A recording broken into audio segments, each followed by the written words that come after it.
Hi, Congressman Ziff. Thank you so much for doing this. I appreciate you doing this today, and also you've helped me with some um, gain support for some veterans that I work with in the Renton area. So I Yeah, appreciate that as well.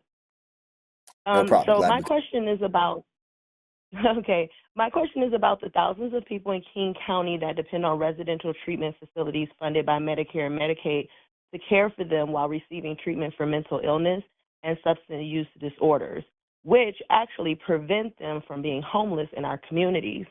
What will happen if Medicare is cut, and how would these facilities be funded? Yeah, it will be devastating. The facilities are funded, as you pointed out, by by Medicaid mostly. There are some people who qualify for Medicare, but Medicaid is the primary driver, and that's the big thing that Trump wants to cut. Now, look, one of the weird aspects of the Trump approach is he's very good at promising something for nothing. I mean, he promises massive tax cuts. He promises, that he's going to balance the budget. But if enough heat comes on him, he also said he wasn't going to touch Medicare or Social Security, and now they're saying they're not going to touch Medicaid. But it's a George Orwellian world here, where they pass a budget that calls for $900 billion in cuts to Medicaid out of one side of their mouth, and out of the other side of their mouth, they say, of course, we're not going to touch that.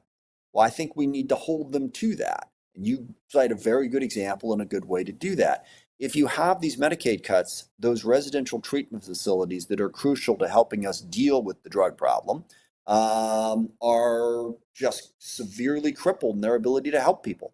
And that just exacerbates the problem. I will also point out that Medicaid funds a heck of a lot of nursing homes across this country.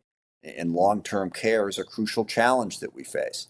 So show the impacts on those real lives, and it can help reverse this. But the answer to your question is yeah, if there are cuts to Medicaid, our already inadequate residential treatment setup will get a lot worse. And also, how would the tariffs on building materials affect the construction of new affordable housing and the developers' likeliness to build with people who are, competing for those contracts?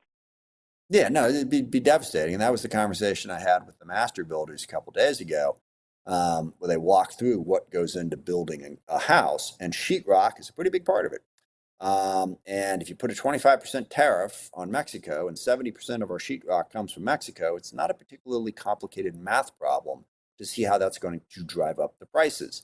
I forget exactly where we get our appliances from. I think some of them are from Mexico.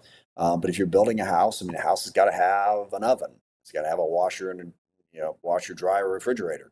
All those things go up in price. Now, I will say that on the Democratic side here locally, the price of housing also goes up if you have ridiculous permitting requirements. It also goes up if you pass a bunch of rules that try to make it so that no one ever has to pay rent. Landlords are not going to build and invest and buy a building if they know people don't have to actually pay rent. So a lot of the restrictions on that have made it more difficult as well. So there are certain things we can do